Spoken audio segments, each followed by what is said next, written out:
didn't hear a beep beep. Oh, there it is. So,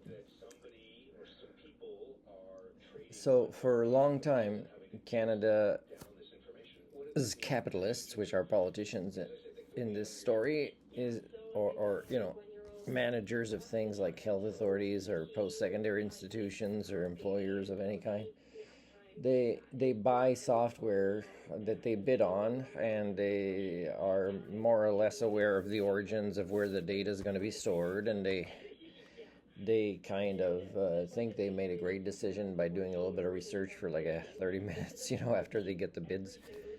And then, we're all subject to that. Like, one of the reasons I would want to be hired as an independent contractor, and BCGEU makes it very hard in a lot of the industries I've applied.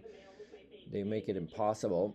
Is I don't want to give my data somewhere. I just want to be paid directly from an employer.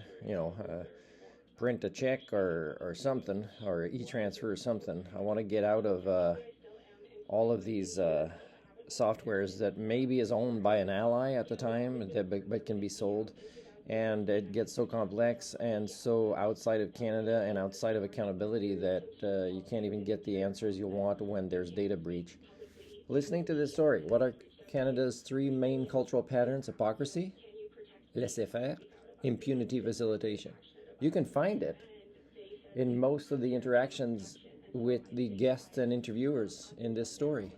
I mean, the RCMP should have done more. It's not just Interior Health, like Northern Health, like Island Health. They won't take their cultural paramedicine. They're non-compliant about healing. But it's just like, why doesn't the RCMP do more when they find out employers don't do more? And why aren't people compensated when enough evidence comes out about the source and the neglect? Like, it's I haven't had credit for a long time, and part of it is I'm screwed by companies you buy things from, or from your own banks. It's not good human teachings, and it's definitely not life skills to teach about credit. Credit is a form of slavery for over-consuming addicts, okay? And really, if we had human communities, we'd say, oh, that's a nurse, we need one in our community. We're all going to pitch in together and build a home for that nurse and sign a contract and shake hands and say, you're here for this amount of time and thank you very much.